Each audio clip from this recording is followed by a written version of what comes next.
हाँ बेटा, यह वीडियो चैप्टर नंबर 3 में आगे का है और मैं यहाँ से जो कह सकता हूँ कि भाई चैप्टर नंबर 3 को 2 भागों में तोड़ा जाए।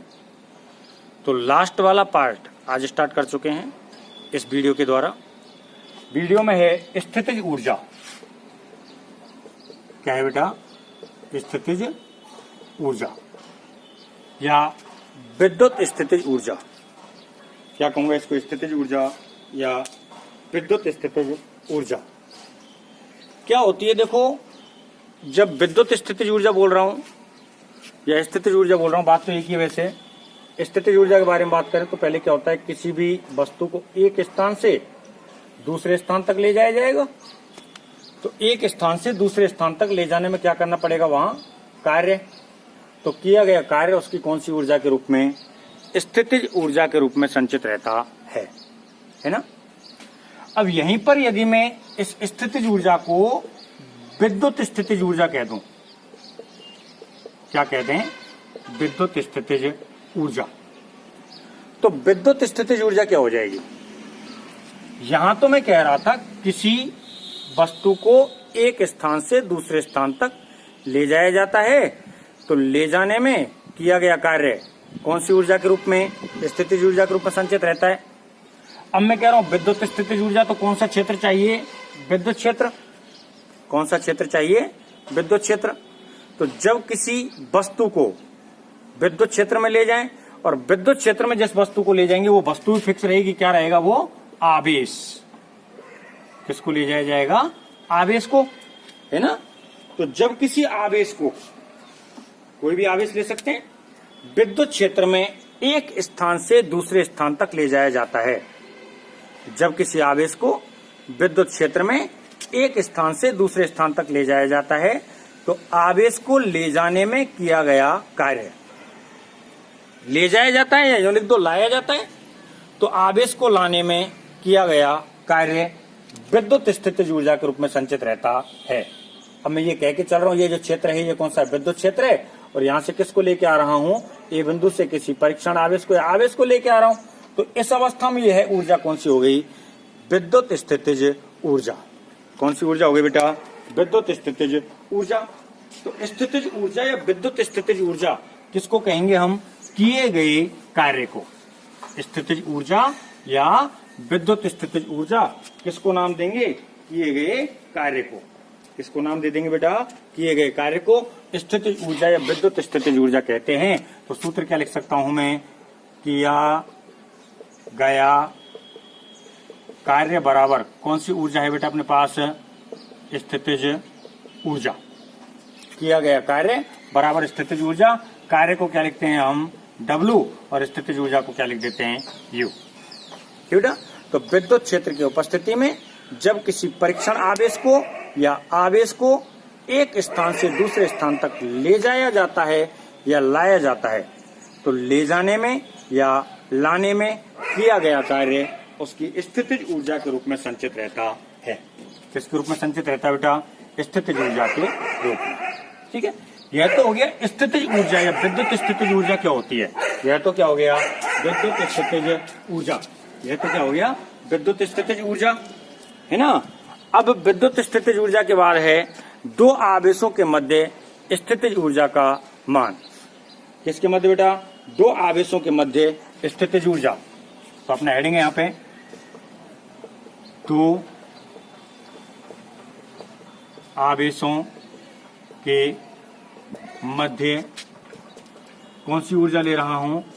स्थितिज ऊर्जा। तो दो आवेशों के मध्य स्थितिज ऊर्जा निकालनी है। ध्यान से देखें, मैं मान के चल रहा हूं किसी बिंदु पर मैं एक बिंदु यहां लेके चल रहा हूं। ठीक है। मैं यहां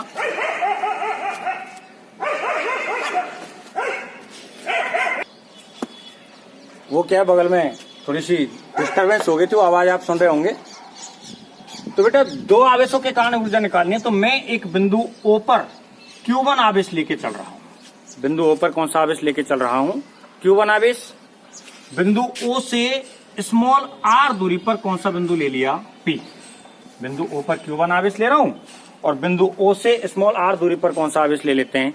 P आवेश। वो सॉरी, कौन सा बिंदु ले लेते हैं? P। तो पहले जब हमें दो आवेशों के मध्य में स्थितिज ऊर्जा निकालनी है तो एक आवेश के कारण विभव निकाल दो, चाहे वो Q2 आवेश के कारण O बिंदु पर निकालो और चाहे O बिंदु के कारण Q2 आवेश पर निकालो, कोई आपत्ति नहीं है।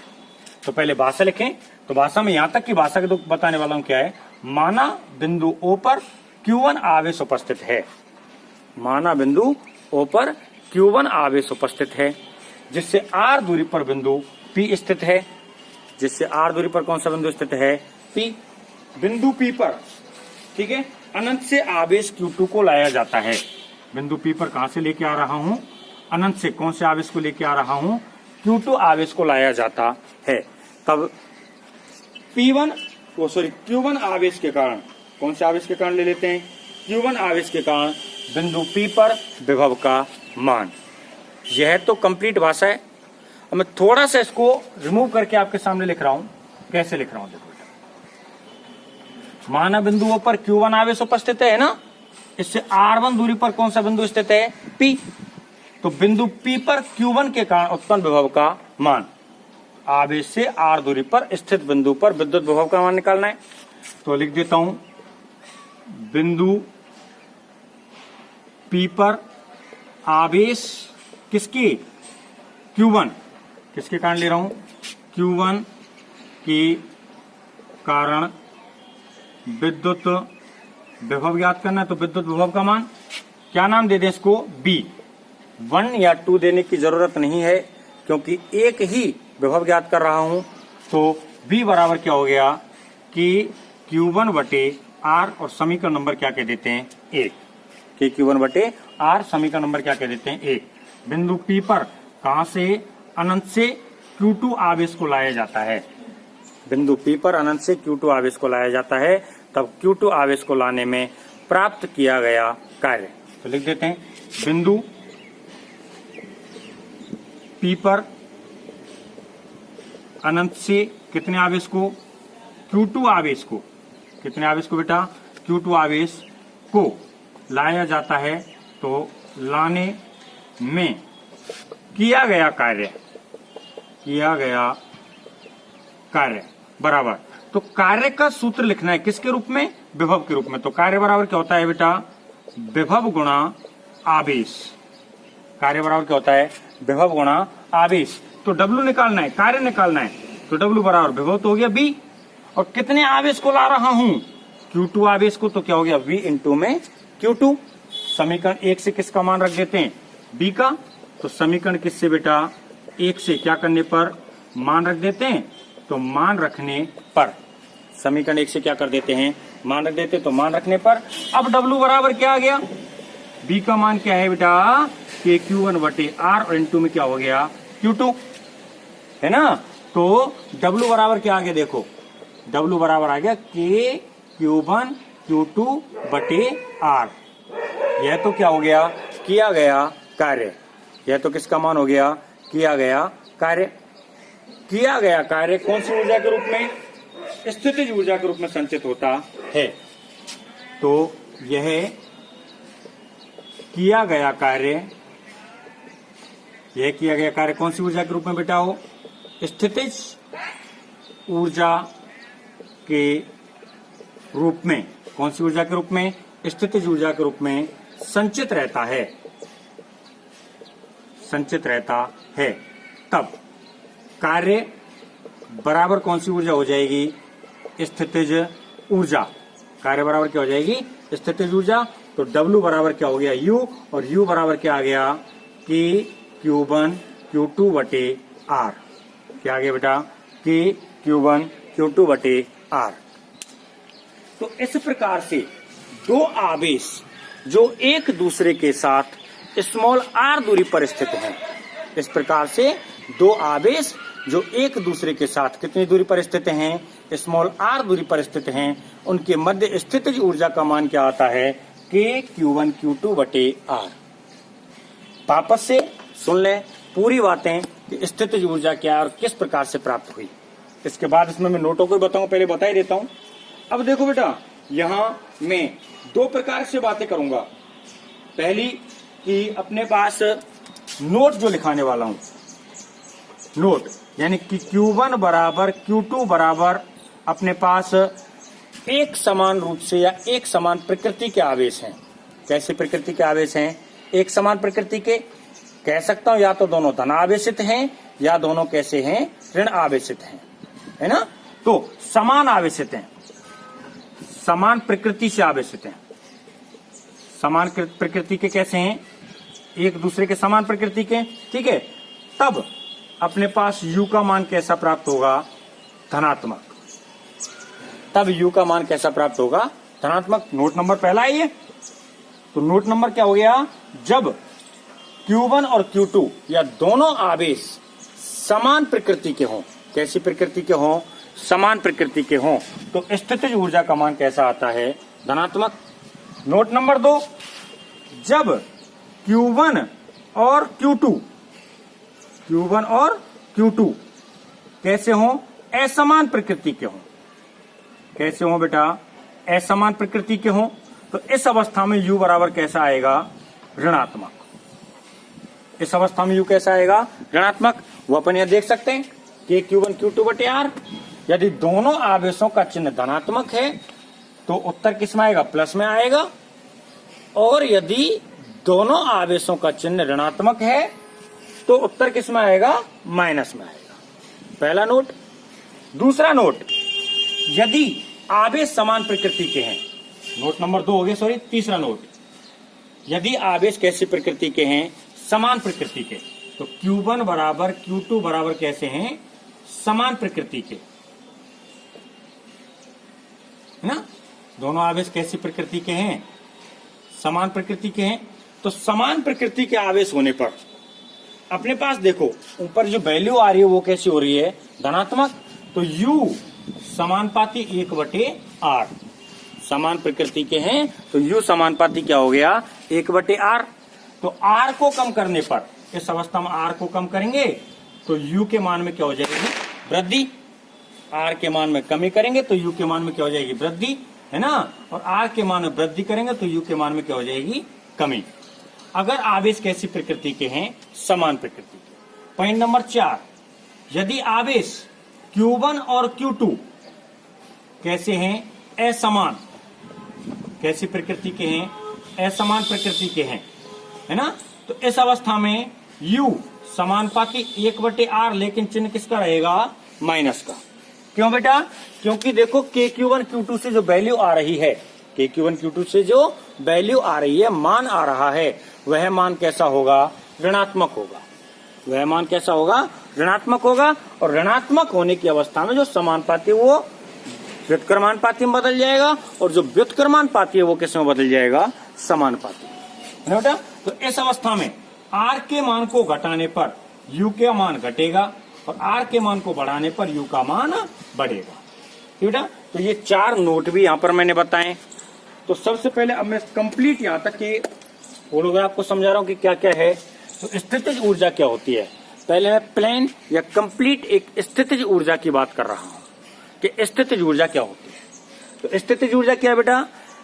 जब किसी वस्तु को एक स्थान से दूसरे स्थान तक ले जाया जाता है। जब किसी वस्तु को एक स्थान से कहाँ ले जाया जाता है? दूसरे स्थान तक ले जाया जाता है, तो वहां किया गया कार्य उसकी स्थितिज ऊर्जा के रूप में संचित रहता है। तो वहां किया गया कार्य उसकी कौन सी ऊर्जा के रूप में? स्थितिज ऊर्जा के रूप में संचित रहता है, ठीक बेटा। दूसरे पॉइंट पर मैं यहां लिख सकता हूं। दूसरा जो पॉइंट अपना वह क्या है कि विद्युत स्थितिज ऊर्जा की बात करूं तो अब यहां वस्तु को ना ले जाकर के किसको ले जाएंगे? उठा करके आवेश को। किसको ले जाएंगे? आवेश को। तो आवेश को जब ले जाएंगे तो कैसे लिख सकते हैं? जब आवेश को ले जाया जाए एक स्थान से दूसरे स्थान तक, और आवेश को ले जाएंगे तो वहां कौन सा क्षेत्र बन जाएगा? विद्युत क्षेत्र। तो जब किसी आवेश को या परीक्षण आवेश को, एक ही बात है, जब किसी आवेश को या परीक्षण आवेश को विद्युत क्षेत्र में एक स्थान से दूसरे स्थान तक ले जाया जाता है, तो ले जाने में किया गया कार्य स्थितिज ऊर्जा के रूप में संचित रहता है, अर्थात कार्य बराबर स्थितिज ऊर्जा, ठीक है। अब हमारा टॉपिक है दो आवेशों के मध्य स्थितिज ऊर्जा। कौन सा टॉपिक बेटा? दो आवेशों के मध्य स्थितिज ऊर्जा। तो भाषा तो पहले अपन समझ लें, उसके बाद में बता देंगे। माना बिंदु O पर Q1 आवेश उपस्थित है ना, इससे R दूरी पर कौन सा बिंदु है? P। थोड़ी देर के लिए मैं इसको भूल रहा हूं। माना बिंदु O पर कौन सा आवेश उपस्थित है? Q1, इससे R दूरी पर कौन सा बिंदु है? P। तो बिंदु P पर आवेश Q1 के कारण विभव का सूत्र क्या हो जाएगा? B बराबर KQ1/R। कितना मान आ जाएगा? KQ1/R, है ना। अब बिंदु P पर कहां से? अनंत से परीक्षण आवेश Q2 को या आवेश Q2 को लाया जाता है। तो आवेश को लाने में किया गया कार्य बराबर क्या होता है? विभव गुणा आवेश। तो उस बिंदु पर विभव का मान, विभव का मीनिंग क्या हो गया? उस बिंदु पर विभव का मान कितना प्राप्त हो रहा है ना। और इनटू में आवेश का मान कितना आ रहा है। तो दोनों पॉइंट हमने यहाँ पे निकाले। तो W बराबर क्या हो गया? B इंटू में Q2। तो समीकरण 1 से मान रखा, तो W का मान क्या आ गया? KQ1Q2/Q2, वो KQ1Q2/R। कार्य किसके रूप में होता है? स्थितिज ऊर्जा के रूप में। तो स्थितिज ऊर्जा का मान आ गया। और स्थितिज ऊर्जा के व्यंजक से स्पष्ट हो रहा है, जो आपको नोट्स के थ्रू लिखाया जाता है, क्या हो रहा है? जो कि दोनों आवेश समान प्रकृति के हैं। समान प्रकृति का तात्पर्य दोनों आवेश या तो धनात्मक हैं या दोनों आवेश कैसे हैं? ऋणात्मक हैं। दोनों आवेश समान प्रकृति के हैं, तो इस अवस्था में स्थितिज ऊर्जा कैसी आएगी? धनात्मक। दूसरा नोट हो जाता है, दोनों आवेश कैसी प्रकृति के हैं? असमान प्रकृति के हैं, तो इस अवस्था में स्थितिज ऊर्जा कैसी हो जाएगी? ऋणात्मक, है ना। तीसरा इन्हीं के आधार पर आ गया, जब ये समान प्रकृति के हैं तो U समानुपाती 1/R हो रहा है।